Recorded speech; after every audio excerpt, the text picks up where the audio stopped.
எல்லாருக்கும் நமஸ்காரம். நேத்தி நடந்த யாகத்தில் குருநாதர் ரொம்ப ரொம்ப ஆழ்ந்த ஞானம் கொடுத்துருந்தாரு. நேத்திக்கு 14 ஏப்ரல், அதாவது வருஷம் கடந்த 45 வருஷமாக கிட்டத்தட்ட குருநாதர் ஏப்ரல்லேருந்து ஜூன் மாதம் 4 வேதத்துடைய ஆவுத்திகள் போடுவார்.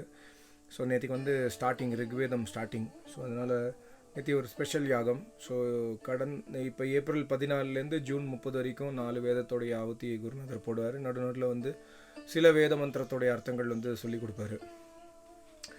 நேற்று என்ன சொன்னார்னா, குருநாதர் இந்த கேட்டு, என்னுடைய ஆசிரமத்துடைய கேட்டுக்குள்ளே யார் வந்துட்டாலும் அவங்களுடைய யாகம் ஸ்டார்ட் ஆகிடும். ஸோ ஆசிரமத்துக்கு குருநாதர் இருக்கிற இடத்துக்கு போகிறதுக்கு நீங்கள் முயற்சி பண்ணணும்.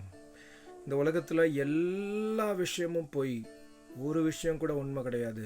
எல்லா விஷயம் போயினா நிரந்தரமற்றது. எல்லா விஷயமும் ஒவ்வொரு செகண்டும் மாறிட்டே இருக்குது. ஸோ அதனால் அதுக்கு பேர் பொய். ஸோ பொய் எது உண்மை எது அப்படிங்கிற விஷயத்த நீ முதல்ல தெரிஞ்சுக்கோ. பொய்க்கு என்ன காரணம் நீ தெரிஞ்சுட்டேன்னா தான் உண்மையான விஷயத்துக்கு நீ போக முடியும். பொய்க்கான காரணம் பிரகிருதி. பொய்னா இந்த உலகத்தின் காரணம் பிரகிருதி, இறைவன் கிடையாது. இறைவன் நிமித்த காரணம். உபாதான காரணம் பிரகிருதி. உபாதான காரணம்னா என்ன சொல்கிறதுனா, இப்போ ஒரு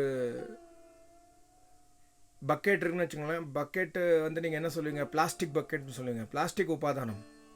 அது பார்த்த உடனே அது என்ன பொருளால் ஆனதுன்னு தெரியுதோ அதான் உபாதானம். இப்போ உலகத்தை பார்த்த உடனே நமக்கு என்ன தெரியுதுன்னா, உலகத்தை பார்த்த உடனே உலகம் ஜடம்னு தெரியுது. ஸோ இது ஜடப்பொருளால் ஆனது. அந்த ஜடப்பொருள் பிரகிருதி. ஸோ அந்த ஜடப்பொருள் பொய்யானது. பொய்யானதுன்னா எப்பொழுதுமே மாறக்கூடிய தன்மை உடையது. அதனால் இந்த உலகத்திற்கான காரணத்தை நீ ஒழுங்காக புரிஞ்சுட்டேன்னா இந்த உலகத்து மேலே நீ மோகத்தில் வச்சிருக்கிற மோகத்துலேன்னு வெளில வரதுக்கான வாய்ப்பு இருக்குன்னு குருநாதர் சொன்னார். அப்புறம் மோக்ஷ ஸ்டேஜ் எப்போ வரும்னா, பாவங்களும் சரி புண்ணியங்களும் சரி இல்லாத நிலைமை தான் மோட்சம். நம்ம புண்ணியம் பண்ணுறோம்னு வச்சுக்கோங்களேன். அந்த புண்ணியத்தை அனுபவிக்கிறதுக்கு சரீரம் தேவை. அந்த புண்ணியத்துடைய பலனை அனுபவிக்கிறதுக்கு சரீரத்தில் நம்ம பாவங்கள் செஞ்சிடும். பாவங்கள் செஞ்சால் திருப்பியும் மாட்டின்றோம். ஸோ அதனால் புண்ணிய கர்மமும் இருக்கக்கூடாது, பாவ கர்மமும் இருக்கக்கூடாது. அப்படின்னா என்ன பண்ணணும்னா, வைதீக கர்மங்கள் மட்டுமே செய்ய வேண்டும். ந கர்ம லிப்பியத்தை நரே. வைதீக சுபகர்மங்கள் செய்ய ஆரம்பிச்சிட்டோன்னா அதற்கான பலன்களை இறைவன் கொடுக்க மாட்டார். பலன்கள் கொடுக்கணும்னா நமக்கு பாடி தேவை. நல்லா நினைச்சுக்கோங்க. அதனால் யாகங்கள் பாவங்களை நாசம் செய்யக்கூடிய ஒரு யுக்தி. யாகங்களை விட்டுறாதீங்க. யாகங்கள் எப்பொழுதுமே செய்யணும். அப்புறம் நம்ம பூர்வஜனா நமக்கு முன்னாடி சென்ற ராமர், ஸ்ரீகிருஷ்ணர், பதஞ்சலி முனிவர், இதுக்கு முன்னாடி சென்ற யோகிகளை பற்றி நம்ம யோசிச்சோன்னா, அவங்க சமாதி அடைஞ்சதுக்கான ஒரே ஒரு ரீசன் வேதம். வேதத்தை கேட்டு கேட்டு கேட்டு அதை கடைப்பிடித்து தவம் செஞ்சு அவங்க மோட்சம் அடைந்து விட்டார்கள். குருநாதர் ஒரு பாயிண்ட், ரொம்ப நல்ல பாயிண்ட் சொன்னார். வேதத்துடைய ஆணையை நீ கடைப்பிடிக்கணும்னா ஒரே ஒரு விஷயம்தான் பண்ணணும். பாவங்களை விட்டுறணும். பாவங்கள் தீமைகளை அறவே விட்டுட்டா, ஏன்னா பாவத்தை விட்டுட்டா இறைவனுடைய ஒரு குவாலிட்டி பாருங்க, அபாப வித்தம். இறைவன் பாவங்களுக்கு அப்பாற்பட்டவன், பாவங்களை செய்யாதவன். நீ என்னைக்கு பாவத்தை விட்டுட்டியோ அன்னைக்கு நீ இறைவனோட சரணத்துக்கு வந்துடுவ. ஸோ பாவத்தை விடுவதே வேதத்தின் சரணம். இறைவன் சுத்த ஸ்வரூபி. நம்மளும் சுத்தமானதான் இறைவன் நமக்கு கிடைப்பான். நம்ம சுத்தமாகலைன்னா எவ்வளவுதான் ஆவுத்தி போட்டாலும் சரி, எவ்வளோதான் யோகாபியாசம் செஞ்சாலும் சரி, எவ்வளோதான் நம்ம பிராணாயாமம் செஞ்சாலும் சரி, எவ்வளோதான் தியானம் செஞ்சாலும் சரி, நம்மளோட மனசு சுத்தம் பண்ணலைன்னா வேதத்தை கேட்டு ஆச்சாரியர் சேவை மூலமாக நம்ம இறைவனை அடையவே முடியாது. சுத்தம் ஆன பிறகுதான் நம்ம இறைவனை அடைய முடியும். அதே மாதிரி இன்னைக்கு குருநாதர் ஒரு மந்திரத்தை எக்ஸ்பிளைன் பண்ணும்போது சொல்றார், சுத்தம் அபாப வித்தம். இறைவன் தூய்மையிலும் தூய்மையானவன். இன்னைக்கு நம்ம பூஜை பண்ணக்கூடிய இறைவன்கள் பார்த்தீங்கன்னு வச்சுக்கோங்களேன், அவங்களுக்கு நம்ம பாலாபிஷேகம் பண்ணுறோம், அப்புறம் தண்ணி ஊற்றுறோம், கழுவுறோம், தினசரி துடைக்கிறோம், குளிப்பாட்டுறோம், இந்த மாதிரி விஷயங்கள்லாம் பண்ணுறோம். அது சுத்தம் கிடையாது. அது இறைவன் கிடையாது. இறைவனுக்கு அந்த குணம் கிடையாது. அதனால நினச்சிக்கோங்க அப்படின்னு சொன்னார். இறைவன் ஏன் சுத்தமானவன்னா, இறைவனுக்கு சரீரம் இல்லாததால் மட்டுமே அவன் சுத்தமானவன். சரீரம் இருந்தாலே அந்த இடத்துல மலமூத்திரம் வந்துடும். சரீரம் இருந்தால் அந்த சரீரத்தை பாதுகாக்கிறதுக்கு சாப்பாடு சாப்பிடணும். சாப்பாடு சாப்பிட்டா மலம் உருவாகிடும். சுத்தம் இல்லை. சரீரம் இருந்தால் அதை உடலை பாதுகாக்கிறதுக்கு தண்ணி குடிக்கணும், தண்ணி குடித்தா மூத்திரம் உருவாகிடும். ஸோ சுத்தம் இல்லை. இறைவன் சுத்தம், தூய்மையிலும் தூய்மையானவன். ஏன்னா இறைவனுக்கு உருவம் கிடையாது, இறைவன் நிராகாரமானவன். அதனால தான் இறைவன் எப்பொழுதுமே சுத்தமானவன். அப்புறம் இந்த உலகத்தில் நீ வந்ததற்கான காரணம் ஒரே ஒரு விஷயம்தான், யாகம் செய்வதற்காக. பிருத்திவ்யா இதம் தேவ யஜனம். யாகங்கள் செய்வதற்காக வந்திருக்க, தவங்கள் செய்வதற்காக வந்திருக்க. மற்றபடி எல்லா விஷயத்தையும் செய்கிற. எதற்காக வந்தையோ அதை விட்டுட்டு எல்லா வேலையும் செய்கிறேன்னா துக்கம் எப்படி அழியும்? துக்கம் அழியாது. சுகம் எப்படி வரும்? சுகம் வராது. தீவிரம் கிருத்தம் ஜுஹோத்தனான்னு வேத மந்திரத்தில் சொல்லும்போது, நம்ம தினசரி யாகம் செய்யும்பொழுது, ஹோமம் செய்யும்பொழுது இந்த மந்திரம் சொல்லுவோம், தீவிரம் கிருத்தம் ஜுஹோத்தனா. இது இறைவன் சொல்கிறாரு. அந்த கிருத்தம்னா நெய்யை ஜுஹோத்தனா ஹோமம் பண்ணு, நெய்யை வச்சு. தீவிர கத்தினா ரொம்ப ரொம்ப ஃபோர்ஸ்ஃபுல்லாக யாகம் பண்ணு, ரொம்ப தீவிரமாக யாகம் பண்ணு. தீவிரமான யாகம்னா ரொம்ப தியானத்துடன், ரொம்ப ரொம்ப இன்டென்ஸாக நம்ம யாகம் செய்யணும். ரொம்ப இறைவனை நம்ம தியானிச்சு யாகம் செய்யணும் அப்படின்னு இறைவன் சொல்கிறாரு.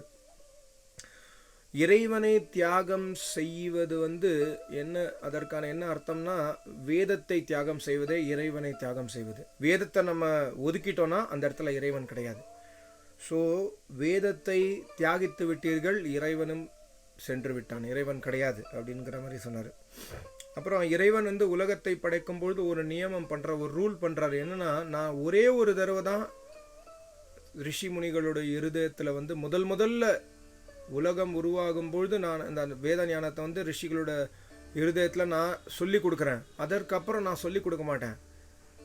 நீ யார்கிட்ட கேட்கணும் வேத ஞானம்? உன்னுடைய ரிஷிக்கிட்ட போய். ஏன்னா அவர் சமாதி அடைஞ்சிட்டார். அவர் யார்கிட்ட கேட்டார்? அவருடைய குரு கிட்ட. அந்த மாதிரி ஃபர்ஸ்ட் போனால் முதல்ல 4 ரிஷி. அந்த 4 ரிஷிக்கு வேதம் எப்படி தெரிஞ்சது? இறைவன் சமாதியில் இறைவன் இருதயத்தில் இறைவன் வேத ஞானத்தை கொடுத்தாரு.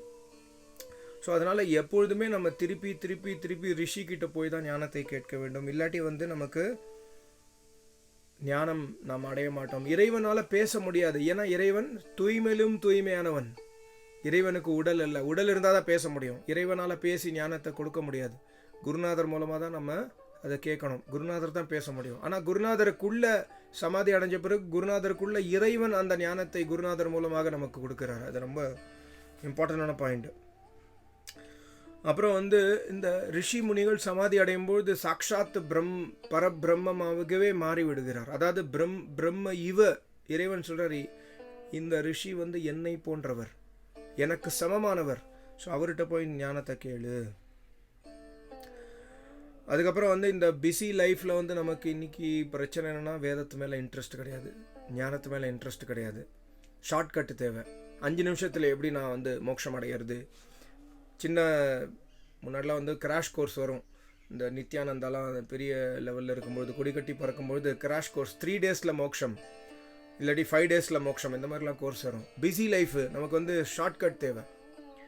ஸோ குருநாதர் சொன்னார், இந்த பிஸி லைஃப்பில் உங்களுக்கு வேதத்து மேலே இன்ட்ரெஸ்ட் இல்லை. உங்களுக்கு இல்லை, உலகத்திற்கு வேதத்து மேலே இன்ட்ரெஸ்ட் இல்லை. இவ்வளோ பிஸி லைஃப்பில் வேதத்து மேலே உனக்கு இன்ட்ரெஸ்ட் இல்லைன்னா இறைவனுக்கு உன் மேலே இன்ட்ரெஸ்ட் இல்லை அப்படிங்கிற விஷயத்த சொன்னார். அதனால் எவ்வளவு முடியுமோ அவ்வளவு தடவை வாழ்க்கை பூரா நீங்கள் முயற்சி செய்யுங்க. எவ்வளவு தர முடியுமோ அவ்வளவு தர குருநாதர்கிட்ட சேவை செஞ்சு அவருடைய ஆசிரமத்துக்கு வந்தாலே யாகம். அவருடைய ஆசிரமத்துக்கு நீ அவருடைய பேச தேவையில்லை, அவருடைய வார்த்தையை கேட்டாலே அது யாகம். அவரோட அவர் முன்னால் உட்காந்துருக்காரு, நம்ம ஆவத்தி போட்டாலே அது யாகம். ஸோ அந்த ஞானத்தை நீ கேட்கணும். இந்த சரீரம் ரொம்ப கஷ்டப்பட்டு கிடச்சிருக்கு. குருநாதர் நேற்றுக்கு சொன்னார், இருதயத்தில் கை வச்சு சொன்னார், நான் சொல்கிறத கேளு, இந்த சரீரம் கிடைக்காது, திருப்பி கிடைக்காது, வேஸ்ட் பண்ணாத. இதை யாகத்திலும் யோகாபியாசத்திலும் இதை செலவழி, இதை திருப்பி கிடைக்கவே கிடைக்காது. அப்புறம் குருநாதர் சொன்னார், என்னுடைய ஸ்டேஜ் பார்த்தேன்னா நான் எப்பொழுதுமே ஒரே ஒரு விஷயத்துக்காக 24/7 ஏங்கிட்டே இருப்பேன். என்னன்னா, எனக்கு தனிமை வேண்டும். எனக்கு தனிமை இங்கே கிடையாது. நான் இப்போ இமாச்சலத்தில் அந்த கிராமத்தில் இருந்தாலும் இங்கே தனிமை கிடையாது. என்னுடைய தனிமை ஃபாரஸ்ட்டில், ஜங்கிளில், காட்டுக்குள்ளே என்னுடைய தனிமை. ஆனால் உங்களுக்கு நடுவில் நான் மாட்டின்ட்டேன். நான் என்னுடைய விருப்பமான அந்த தனிமையை வந்து என்னுடைய விருப்பமான அந்த தவத்தை வந்து கொன்னுட்டு நான் உங்களுக்கு நடுவில் இருக்கேன். எதற்காக இருக்கேன்னா உங்களுடைய நல்லத்துக்காக இருக்கேன். அதனால தான் நான் எப்பொழுதுமே புத்தகம் எழுதுறேன். இப்போ இவ்வளோ வயசுக்கு அப்புறம் நான் புத்தகம் எழுதுறதுக்கு அவசியம் இல்லை. எனக்கு பணம் சம்பாதிக்கிறது எய்ம் கிடையாது. என்னுடைய தவத்தை வந்து நான் சாக்ரிஃபைஸ் பண்ணிட்டேன் உங்களுக்காக. இல்லாட்டி நான் வந்து காட்டில் உட்காந்து நான் நிம்மதியாக பரபிரம்மத்தோடைய தியானத்தில் எப்பொழுதுமே இருப்பேன். 24/7 கண்ணை மூடி இருக்கும். அதனால் வந்து நான் எழுதின புத்தகத்தை படிங்க, டைம் வேஸ்ட் பண்ணாதீங்க அப்படிங்கிற மாதிரி விஷயம் சொன்னார் குருநாதர். அப்புறம் வந்து வேத மந்திரத்தை வந்து தினசரி ஞாபகம் வச்சு, காயத்ரி மந்திரமாக இருந்தாலும் சரி, வேறு எந்த நம்ம ஆவுத்தி போடுறோம் அந்த மந்திரத்தை நல்ல தியானத்துடன் சேர்ந்து ஜபம் செஞ்சு தியானத்துடன் ஆவுத்தி போடுங்க. தியானத்தோட நம்ம ஆவுத்தி போட்டால் அதோடைய எஃபெக்ட் டிஃப்ரெண்ட்டாக இருக்கும். இந்த சரீரம் வந்து பூதஸ்ய ஜாத்தக பதிரேக் ஆசித், பஞ்சபூதத்தால் ஆனது. இறைவன் சொல்கிறாரு, உன்னுடைய சரீரம் பஞ்சபூதத்தால் ஆனது, நீ சரீரம் கிடையாது. உன்னுடைய சரீரத்தை, உன்னுடைய அந்த பஞ்சபூதத்தை உருவாக்கினவன் நான். கஸ்மை தேவாய் அவிஷாவிதேம. என்னை எப்படி நீ பூஜை செய்யணும்? யாகத்தின் மூலமாக, ஹோமத்தின் மூலமாக, தினசரி நாம ஜபத்தின் மூலமாக அப்படிங்கிற மாதிரி மந்திரம் சொன்னார் குருநாதர். அப்புறம் யசச்சாயா அமிர்தம், தினசரி நம்ம சொல்லக்கூடிய மந்திரத்தில் தினசரி சொல்கிறோம், ஓம் ஆத்மதா பலதா யஸ்ய விஸ்வ உபாசதே யசச்சாயா அமிர்தம் யஸ்ய மிருத்யுஹு. சாயானா வந்து ப்ரொடெக்ஷன், ஷெல்டர். எந்த இடத்துல அமிர்தம் இருக்குன்னா, எந்த இடத்துல குருநாதர் இருக்காரோ அந்த இடத்துல தான் அமிர்தம் இருக்குது. அந்த இடத்துல தான் உனக்கு ப்ரொடெக்ஷன் இருக்குது. எந்த இடத்துல வேதம் இல்லையோ, குருநாதர் இல்லையோ, இறைவன் இல்லையோ, அந்த இடத்துல மிருத்யுஹு, அந்த இடத்துல திருப்பி நீ ஜனனம் மரணத்தில் உள்ள மாட்டின்றவ. ஸோ அதனால குருநாதர் எவ்வளவு முக்கியங்கிற விஷயத்த வந்து யசச்சாயா அமிர்தம்ங்கிற எஜுர்வேத மந்திரம் மூலமாக நமக்கு தெரியுது. இறைவனுடைய சரணம் வந்து குருவுடைய சரணம். எந்த குரு வேதத்தின் மூலமாக சமாதியை அடைந்து வேத ஞானத்தை மக்களுக்கு சொல்லி கொடுக்குறாரோ அந்த குருவின் சரணமே அமிர்தம். வேற அமிர்தம் கிடையாது. அந்த சரணத்துக்கு போனாதான் நம்ம மோட்சம் அடைய முடியும், தவம் செஞ்சு. அப்புறம் வந்து குருநாதர் பூர்ணமதக பூர்ணமிதம் அந்த ஸ்லோகம் எக்ஸ்பிளைன் பண்ணார். அதை நான் தனியாக ஒரு வீடியோ போட்டிருக்கேன், ஞாபகம் இருக்கான்னு தெரில. சுருக்கமாக சொல்கிற பாருங்க. இறைவன் பரிபூர்ணமானவன், இந்த உலகம் பரிபூர்ணமானது. எப்படி a+b² = a²b² 2ab ஒரு ஃபார்முலா ஒரு டீச்சர் சொல்லி கொடுக்குறாரு ஸ்டூடெண்ட்டுக்கு.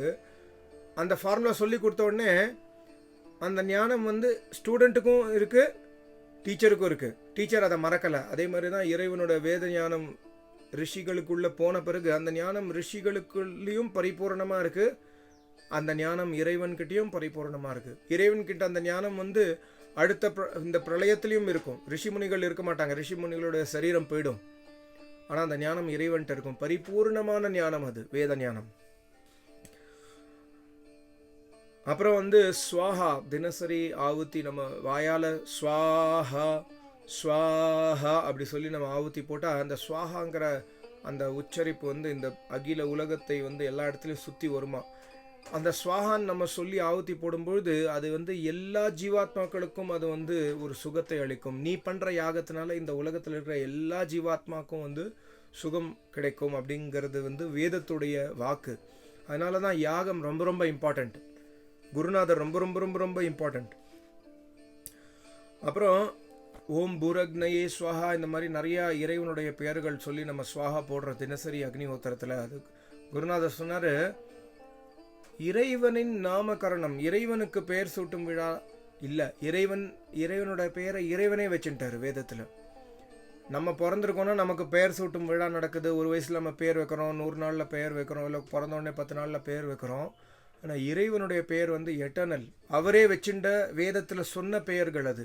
அதனால தான் அந்த பெயர்கள் மூலமாக நம்ம ஆவுத்தி போட்டால் இறைவன் வந்து யார் என்னை கூப்பிடுகிறான்ங்கிற விஷயத்தை பற்றி திரும்பி பார்ப்பாரான்.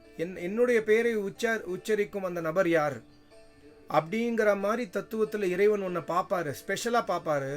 அப்போ இறைவன் உன்னை, சரி இவன் வந்து ஜிக்யாசு, இவனுக்கு பிரம்மத்தை தவிர வேறு எதுவும் தேவையில்லை, ஸோ இவனை வந்து நம்ம பிரம்ம மார்க்கத்துக்கு கூட்டு போகணும் அப்படிங்கிற மாதிரி இறைவனுக்குள்ள நீ சொல்கிற ஆவுத்தி, நீ போடுற ஆவுத்தி வந்து இறைவனுக்குள்ள ஒரு தயவு சபாவம் மேலே ஏற்படும் இறைவனுக்கு. ஸோ அதனால் ஆவுத்தி ரொம்ப முக்கியம். அதனால் அவருடைய நாம ஜபம் ரொம்ப முக்கியம். ஆவுத்தி போடும்பொழுதும் நம்ம நாம ஜபம் மூலமாக தான் ஆவுத்தி போடுறோம். அப்புறம் குருநாதர் என்ன சொன்னார்னா, இந்த இறைவனின் நாமத்தை ஜபிக்காமல், இறைவனின் நாமத்தின் மூலமாக ஆவுத்தி போடாமல் யாருமே சுகம் அடைய முடியாது. நானக் துக்கியா சபு சன்சார் அப்படிங்கிற மாதிரி ஒரு வார்த்தை குருநானக் அவர் சொல்லியிருக்காரு. அப்படின்னா இந்த நீ யாரையும் போய் தேட வேண்டாம், 100% ரெஸ்ட் அஷ்யூர்டாக எல்லாருமே துக்கத்தில் இருக்காங்க. ஏன்னா இறைவனுடைய பேர் இல்லை. எந்த இடத்துல இறைவன் பேர் இல்லையோ 100% அவன் துக்கத்தில் தான் இருப்பான். அதனால் இறைவனுடைய பேரை திருப்பி திருப்பி யோசி. புஹு இதி வை பிராணஹ புவ இதி வை அபானஹ ஓம் புரக்னயே ஸ்வாஹா புரக்னயே ஸ்வாஹா அப்படி சொல்லும்பொழுது புஹு ஹே பிராணநாயகனே, பிராணத்தை அளிப்பவனே, அக்னையே ஹே அக்னியே, அக்னினா உலகத்தை படைப்பவன் பரமேஸ்வரன், எங்கும் நிறைந்திருப்பவன் அக்னி. அந்த இறைவனுடைய பேர் அக்னி, அந்த இறைவனுடைய பேர் புஹு. ஸோ இப்படி இறைவனுடைய பெயர்களை நம்ம சொல்லி ஆவுத்தி போடும்போது இறைவனுக்கு நம்ம மேலே கருணை உருவாகும். அப்புறம் இந்த தினசரி உட்கார்ந்து யோசி. காலம்பரம் எழுந்தோடனே குருநாதர் சொல்கிறாரு, ஒரு செகண்ட் யோசி, ஏன் எனக்கு இந்த ஹியூமன் பாடி கொடுத்தார் இறைவன்? Why this human body to you? ஒரே ஒரு ரீசன் தான், இந்த ஹியூமன் பாடி மூலமாக நான் தவம் செய்ய முடியும். இதே நமக்கு பசுமாடோட பாடியோ இல்லாட்டி ஆடு மாடு கழுதை புலி சிங்கம் இதோட பாடி நம்ம கிடச்சிருந்தா நம்ம தவம் செய்ய முடியுமா? வேதத்தை கேட்க முடியுமா? ஆச்சாரியர்கிட்ட போய் காண்டாக்ட் பண்ண முடியுமானா முடியாது. எதற்காக எனக்கு இந்த சரீரம் கிடைத்ததுங்கிற விஷயத்த தினசரி யோசித்து பார்த்துட்டு அப்புறம் தியானத்தில் உட்காரு அப்படிங்கிற மாதிரி குருநாதர் சொன்னார். அப்புறம் குருநாதர் என்ன சொன்னார்னா, வேதம் இல்லாமல் வாழ்க்கையை வாழ்வது எப்படின்னா, உன்னுடைய தோளில் உன்னுடைய மரணித்த சரீரத்தை நீயே சுமந்து சுடுகாட்டுக்கு போயிட்டு படுத்துக்கிறதுக்கு சமானம். வேதம் இல்லாத வாழ்க்கை நம்ம தோளில் நம்மளுடைய டெட் பாடியை எடுத்துகிட்டு போய் நம்மளே சுடுகாட்டில் போய் படுத்துக்கிறோம். இல்லாட்டி எரியறதுக்கு பணம் எப்படி போய் பணத்தை எரிக்கிறோமோ இல்லை பணத்தை புதைக்கிறோமோ அந்த மாதிரி உன்னுடைய டெட் பாடியை நீயே எடுத்துகிட்டு போகிற மரணத்துக்கு. ஏன்னா வேதம் இல்லை உங்ககிட்ட. வேதம்னா ஞானம், இறைவனுடைய ஞானம். இன்றைக்கி மொத்த உலகமும் இறைவனுக்கு அகேன்ஸ்டாக இருக்குது, 100% இறைவனுக்கு அகேன்ஸ்டாக இருக்குது. ஏன்னா இறைவனுடைய வேத ஞானம் மொத்த உலகத்தில் யார்கிட்டையுமே கிடையாது. ஸோ அதனால் இவ்வளோ பெரிய வார்த்தை குருநாதர் சொன்னார் நேற்றுக்கு. அதனால் குருநாதர் என்ன சொன்னார்னா, இந்த வேத மார்க்கத்திற்கு வருவதற்கு பயப்படாத. கிரகஸ்தாசிரமத்தில் இன்னொரு விஷயம் சொன்னார். புருஷன் பொண்டாட்டி 2 பேரும் ஞானியாக இருந்தால் கிரகஸ்தி ரொம்ப சுகமாக இருக்கும். 2 பேரும் முட்டாளாக இருந்தாலும் கிரகஸ்தி ரொம்ப சுகமாக இருக்கும். ஒருத்தனுக்கு வேதம் தேவை, அவளுக்கு பொண்டாட்டிக்கு வேதம் தேவை இல்லைன்னா சண்டை. பொண்டாட்டிக்கு வேதம் தேவை, புருஷனுக்கு வேதம் தேவை இல்லைன்னா சண்டை. ஸோ கிரகஸ்தாசிரமம் ரொம்ப ரொம்ப இம்பார்ட்டண்ட். ஸோ அதனால் ரொம்ப கேர்ஃபுல்லாக ஹஸ்பண்ட் ஒய்ஃப் 2 பேரும் சேர்ந்து இந்த மார்க்கத்தில் நடக்கிறதுக்கு முயற்சி பண்ணுங்க அப்படின்னு குருநாதர் சொன்னார். அப்புறம் எப்பொழுதுமே குரு ஒரு நேற்று குருநாதர் யாகத்துக்கு நடுவில் நிறுத்தி வச்சுட்டு நிறைய பேரை கொஸ்டின்ஸ் கேட்க சொன்னார். நிறைய கொஸ்டின் ஆன்சர்ஸ் நடந்தது. நிறைய பேர் டவுட்ஸ் கேட்டாங்க. குருநாதர் எக்ஸ்பிளைன் பண்ணார். குருநாதர் தான் சொன்னார்னா, எப்பொழுதுமே ஒரு விஷயம் ஞாபகிச்சுக்கோ, எவ்வளோ கொஸ்டின் ஆனாலும் குரு கிட்ட கேளு. குரு எப்பொழுதுமே கோவப்பட மாட்டார். ஆனால் நீ செய்கிற கர்மங்கள் கேவலமான கர்மங்கள் செஞ்சேன்னா குருநாதருக்கு அது தெரிய வந்துருச்சுன்னா குருநாதர் ரொம்ப கோவத்தில் இருப்பார். கோவத்தில்னா அவருக்கு உன்னை பிடிக்காது. ஏன்னா இவ்வளோ ஞானம் கொடுத்த பிறகும் இவன் பாவியாக இருக்கானேங்கிறதுனால அவருக்கு ஒன்று பிடிக்காது. அதனால் குருவை எப்பொழுதுமே நீ கோவப்படுத்தாத. குருவை எப்பொழுதுமே மூட் ஆஃப் பண்ணி விட்றாத. உன்னுடைய கேவலமான கர்மத்தின் மூலமாக இந்த வழியில் நடக்கும்பொழுது ரொம்ப பொறுமையாக நிதானமாக யோசிச்சு நட அப்படிங்கிற மாதிரி சொன்னார் குருநாதர். இன்னொரு விஷயம், ரொம்ப இம்பார்ட்டன்ட் விஷயம், இந்த உலகத்தை படைத்தது இறைவன் கிடையாது. இறைவனுடைய அனந்த சக்தியில் ஒரு சின்ன சக்தி இந்த உலகத்தை படைக்கிறது. இறைவனுடைய சக்தி மொத்தமும் யூஸ் ஆகாமல் தான் இருக்குது. அதில் கொஞ்சோண்டு சின்ன சக்தி மூலமாக இந்த உலகம் படைக்கப்பட்டது. இந்த உலகம் படைக்கப்பட்டது பிரகிருதியின் மூலமாக.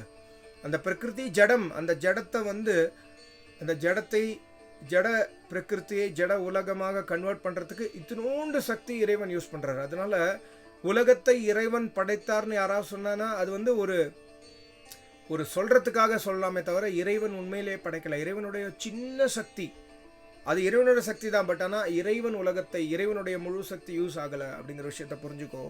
ஸோ அதனால் தினசரி அபியாசம் செய். தினசரி அந்த இறைவனுடைய அபாரமான சக்தியை நினச்சி அபியாசம் செய். அபியாசம்னா மனசு நிற்காது. குருநாதர் நேற்றுக்கு சொன்னார், நான் தவம் செய்யும்பொழுது நான் தவத்தில் உட்காருவேன், 2 புருவத்துக்கு நடுவில் என்னுடைய தியானம் இருக்கும். ஸ்டார்டிங் ஸ்டேஜில் சொல்கிறாரு, திடீர்னு தியானம் வந்து வேற எங்கேயோ போயிடும். ஆனால் குருநாதர் என்ன சொன்னார்னா, இறைவன் என்ன, இறைவன் சர்வ வியாபி. வேற எங்கேயோ தியானம் படிச்சுன்னா பரவாயில்ல, எனக்கு தெரியும் அந்த இடத்துல இறைவன் இருக்காரு. ஸோ திருப்பி அந்த எனக்கு தெரிஞ்ச உடனே என்னோட தியானம் அங்கே படிச்சுன்னு தெரிஞ்ச உடனே திருப்பி அதை எடுத்துகிட்டு வந்து நான் திருப்பி இங்கே வச்சுப்பேன். அதை மாதிரி அபியாசம் செய், தினசரி அபியாசம் செய்ய செய்ய செய்ய செய்ய நீ டயர்ட் ஆக மாட்ட, மனசு டயர்டாகிடும், மனசு ஒரு இடத்துல நின்றுடும். அதே மாதிரி குருநாதர் ஒரு மனசோட குவாலிட்டி ஒன்று சொன்னார், எந்த இடத்துல மனசை நீ வைக்கிறியோ அந்த இடத்துல மனசு பிடிச்சுன்றோம் அதை. ஸோ அதனால் வந்து நீ காமத்தில் வச்சேன்னா மனசு காமத்திலே இருக்கும். ஹேட் வேறு யாரையாவது வெறுக்கிறேன்னு வச்சுக்கோயேன், அது மேலே மனசு வச்சேன்னா அவனை வெறுத்துட்டே இருக்கும் மனசு, வேறு எதுவுமே யோசிக்காது. அதே மாதிரி வந்து இறைவன் மேலே மனசை வச்சுட்டேன்னா ஃபுல்லாக உன்னுடைய ஃபோக்கஸ் வச்சுட்டு அந்த மனசை கண்ட்ரோல் பண்ணிட்டேன்னா அந்த மனசு வேறு எதையும் யோசிக்க தெரியாது. ஸோ அதுக்கு தான் அபியாசம் ரொம்ப முக்கியம் அப்படிங்கிற விஷயத்த சொன்னார் குருநாதர். அப்புறம் வந்து இன்னும் நிறையா விஷயங்கள் சொன்னார். ரொம்ப முக்கியமான விஷயம் வந்து திவே திவே தோஷா. திவே திவேனா தினசரி, ஒரு நாள் கூட விடக்கூடாது. என் குருநாதர் சொன்னார், ஒரு தடவை அம்ரித்சரில் நான் 50 வருஷத்துக்கு முன்னாடி குருநாதருக்கு பயங்கர லூஸ் மோஷனாக ஒரு நாள். அதாவது பயங்கர லூஸ் மோஷன்னா வந்து எக்கச்சக்க தடவை லூஸ் மோஷன் போயிடுச்சு, உடம்புல தெம்பு இல்லை.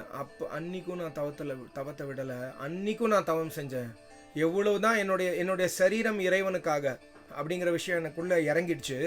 அதனால் இவ்வளோ லூஸ் மோஷன் ஆகி உடம்பு முடியாமல் நான் படுத்திருந்தேன், அப்பயும் நான் தவத்தை விடலை.